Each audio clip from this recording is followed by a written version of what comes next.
Hey everybody, it's Emily from ARG Schooling, and I have a really exciting video today. At least I think it's exciting. I'm going to talk about how to become a Read Aloud superstar.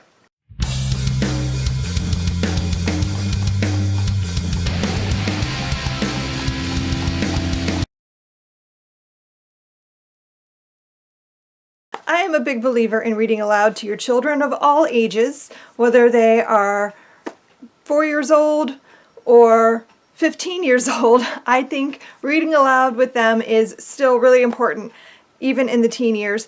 And so I've been reading aloud with my children for a really long time.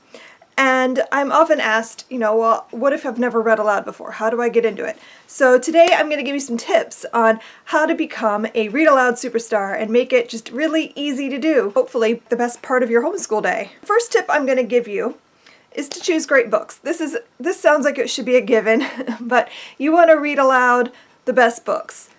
Not every book is meant to be a read aloud. A good example of that would be the Magic Treehouse series. Now, those books are great for beginning readers. They are interesting, they carry on a set of characters through all the books that children really get attached to. It's a great series. But I don't think they are good read-alouds. The language is very stilted because it's written towards beginning readers, and they just don't read aloud well. So those I would not recommend as a beginning read-aloud. If you really want to read a great book aloud, you want to pick something that's literary, that's got a great story, that the words just sort of roll off your tongue. An example of that would be like The Tale of Despereaux. This book reads aloud beautifully, and it just feels like it was meant to be read aloud. Charlotte's Web feels like it was meant to be read aloud. There are books that just lend themselves well to reading aloud, and there are books that don't. There have been many times in my read aloud career that I read aloud a book and we'd had to stop because it was just, this book does not work as a read aloud. An example of that is Red Rising by Pierce Brown. Nothing against the story. The story was great. We actually really enjoyed the story. It was just difficult for me to read it aloud. The language was weird. There's a lot of jargon and not even dialect, just strange wording, and it just did not roll off my tongue at all. I just kept stumbling over the weird wording, and it didn't work as a read aloud. So try to be aware of the book before you start reading it so that you can catch things like that before you get halfway through and want to give up. Also, pick books that you, as the parent, enjoy. If you're reading a book to your child and you're not enjoying it, it's not going to work as a read aloud because you are just going to not read it with enthusiasm. You're going to just sort of drag through the story, and that's not fun to listen to. And so you want to pick books that you are excited about, that you want to read. Also, pick books with cliffhangers. Especially if you're new to this with older children, you want to get them hooked on a story that you are reading to them. So choose books that have cliffhangers. The Hunger Games is a great one for that. So many chapters end in a cliffhanger, so you want them excited to know what happens next. The Mouse Council sent Furlough to collect Despereaux, and Furlough found his brother in the library, standing on top of the great open book, his tail wrapped tightly around his feet, his small body shivering. Despereaux was reading the story out loud to himself. He was reading from the beginning, so that he could get to the end, where the reader was assured that the knight and the fair maiden lived happily ever after. Despereaux wanted to read those words, happily ever after. He needed to say them out loud. He needed some assurance that his feeling he had for the Princess P, this love, would come to a good end. And so he was reading the story as if it were a spell, and the words of it spoken aloud could make magic happen. "See here," said Furlough out loud to himself. He looked at his brother and then looked away. "This is just the kind of thing I'm talking about. This is exactly the kind of thing. What he's doing here, for cripe's sake? He's not eating the paper. He's talking to the paper. It's wrong, wrong, wrong." Tip number 2 that I'm going to share with you is be theatrical. Do the voices. This one is scary if you're new to it. And maybe you're not a theatrical person. Maybe doing different voices sounds terrifying. But It's your children. They're gonna love it no matter how bad you are at it. So just go for it. I was in theater and forensics and stuff as a kid, so I love that kind of stuff. Be theatrical. Be into the story. If a character's scared, speak like you're scared. If someone's shouting, go ahead and shout. You can do that. Do voices when you can. I'm not the greatest at this, but I still try. I've been known to just use a British accent for characters even though they're not British if I think that they sound like they should be British.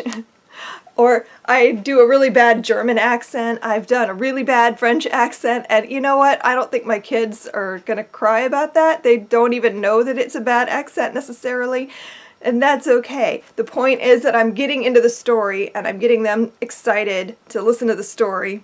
And another thing, it's okay to cry. Like bawled through the last 5 chapters or so of The Book Thief, and you know, it's okay to let your kids see you cry over a book. Books can bring out so many feelings and emotions, so let them see that. If it's funny, laugh. It's okay to interrupt the story for 5 minutes because everyone's laughing. And it's okay to cry, and it's okay to take a break from a book for a few minutes just to let everyone handle what emotion they're feeling. Harry managed not to shout out, but it was a close thing. The little creature on the bed had large, bat-like ears and bulging green eyes the size of tennis balls. Harry knew instantly that this was what he had been watching him out of the garden hedge that morning. As they stared at each other, Harry heard Dudley's voice from the hall. "May I take your coats, Mr. and Mrs. Mason?" The creature slipped off the bed and bowed so low that the end of its long, thin nose touched the carpet. Harry noticed that it was wearing what looked like an old pillowcase, with rips for arm and leg holes. Hello?" said Harry nervously. "Harry Potter!" said the creature in a high-pitched voice that Harry was sure would carry down the stairs. "So long as Dobby wanted to meet you, sir! Such an honor it is!" "Thank you," said Harry, edging along the wall and sinking into his desk chair next to Hedwig, who was asleep in a large cage. He wanted to ask, "What are you?" but thought it would sound too rude, so instead he said, "Who are you?" "Dobby, sir. Just Dobby. Dobby the house elf."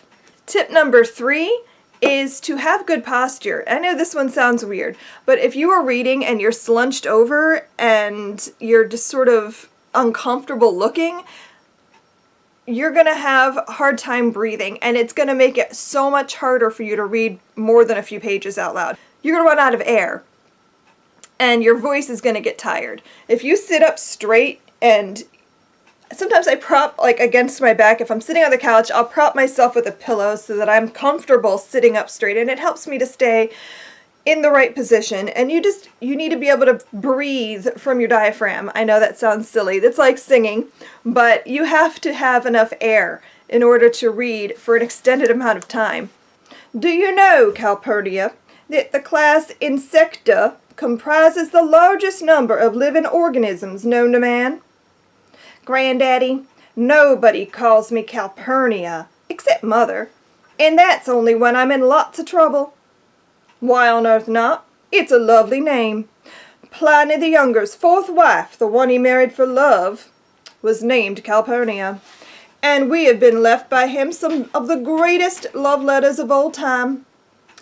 There's also the natal acacia tree, genus Calpurnia, a useful laburnum mainly confined to the African continent. Then there's Julius Caesar's wife, mentioned in Shakespeare. I could go on." "Oh, I didn't know that. Why hadn't anyone ever told me these things? All my brothers, except for Harry, bore the names of proud Texas heroes, many of whom had laid down their lives at the Alamo. Harry had been named after a bachelor great-uncle with lots of money and no heirs. I had been named after my mother's older sister. I guess it could have been worse. Her younger sisters were Agatha, Sophronia, and Vonzetta. Actually, it could have been much worse, like Governor Hogg's daughter, Irma. Gads, Irma Hogg! Can you imagine? I wondered if her great beauty and massive fortune were enough to protect her from a lifetime of torture. Perhaps if you had enough money. No one laughed at you for anything. And me, Calpurnia, with a name I'd hated my whole life. Why? Why, it was a fine name. It was music. It was poetry. It was incredibly annoying that no one in my family had bothered to tell me any of this. So then, Calpurnia would do. And tip number 4 is to find the right time of day to read aloud. You want to find a time of day when people can comfortably sit still for an extended amount of time. So if your children tend to be more active in the morning, that's not your best read aloud time. Try to find a time of day when everyone is relaxed. Sometimes that's after lunch, or sometimes it's when they're eating, because they can't move. They can't leave the table while they're eating. They have to sit down and eat, and because they're eating, there's food in their mouth, and they're not likely to talk the whole time. So find the right time of day that works for you and your children. Sometimes it's bedtime, and that's great. Read at bedtime. Whatever time of day makes the most sense, just make it a priority that is reading time, and that is when you're going to read to your children every day, and then it becomes a habit. I hope this video helped you, and I hope I've given you some good tips on how to be a read aloud superstar. I love reading to my children. I love reading aloud. Do you read aloud to your children? Do you have any tips that you want to add to this? Please let's discuss in the comments. I would love that. That would be awesome. Thank you for watching. I hope you enjoyed this video. I hope you found it helpful, and I hope I'll see you again in another video. Thanks for watching. Happy reading. Bye.